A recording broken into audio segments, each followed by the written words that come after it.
ವಾಹ್, ಇದು ಸಖತ್ತಾಗಿ ಕಾಣ್ತಿದ್ಯಾ ನಂದಿ.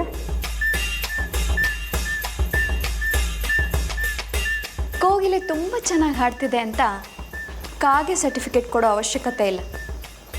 ನಾನು ಹೇಗೆ ಕಾಣಿಸ್ತೀನಿ ಅಂತ ನನಗೆ ಚೆನ್ನಾಗಿ ಗೊತ್ತಿದೆ. ಬೇರೇನಾದರೂ ಇದ್ದರೆ ಹೇಳಿ. ನಂದಿ, ಅದು ಅದು ನಾನು ಏನು ಹೇಳಬೇಕಂತಿದ್ದೆ ಅಂದರೆ ಸ್ವಲ್ಪ ಹಣ ಬೇಕಿತ್ತು. ಅದು ದಿನ ಇದ್ದಿದ್ದೆ. ಬೇರೇನಾದರೂ ಇದ್ದರೆ ಹೇಳಿ. ನಿಜವಾಗ್ಲೂ ದುಡ್ಡು ಬೇಕು ನಂದಿ. ತುಂಬ ಇಕ್ಕಟ್ಟಲ್ಲಿ ಸಿಕ್ಕಾಕೊಂಡಿದ್ದೀನಿ. ನಿನ್ನನ್ನು ಬಿಟ್ಟರೆ ನಂಗೆ ಯಾರಿದ್ದಾರೆ ಹೇಳು? ಹೌದೌದು, ನಿಮಗೆ ನನ್ನನ್ನು ಬಿಟ್ಟರೆ ಬೇರೆ ಯಾರೂ ಇಲ್ಲ ನೋಡಿ. ನಿನ್ನೆ ತಾನೇ ಮೇಲಿಂದ ಉದುರಿದ್ದೀರಾ ಅಲ್ವಾ?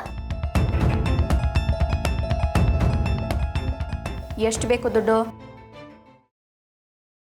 ಜಸ್ಟ್ 4 ಲಕ್ಷ ಅಷ್ಟೇ ನಂದಿ.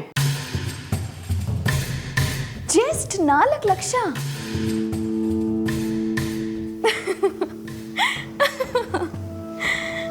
ಅದರಲ್ಲಿ ಅರ್ಧ ದುಡ್ಡು ಕೊಟ್ಟರು ನಿಮ್ಮ ಪ್ರಾಣ ತೆಗೆಯೋಕ್ಕೆ ಆಳುಗಳಿದ್ದಾರೆ ಗೊತ್ತಾ?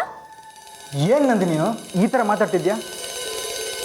ನಾನು ಎಷ್ಟು ತೊಂದರೆಲಿದೆ ಅಂತ ಗೊತ್ತಾ ನಿಂಗೆ? ನನ್ನ ಬಗ್ಗೆ ಏನು ಅನ್ಸೋದಿಲ್ವ ನಿಂಗೆ?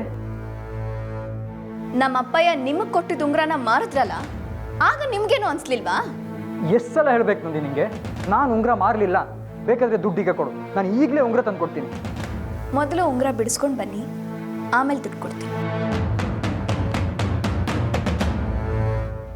ನಂದಿ, ದುಡ್ಡಿಲ್ಲ. ಅಶೋಕ್,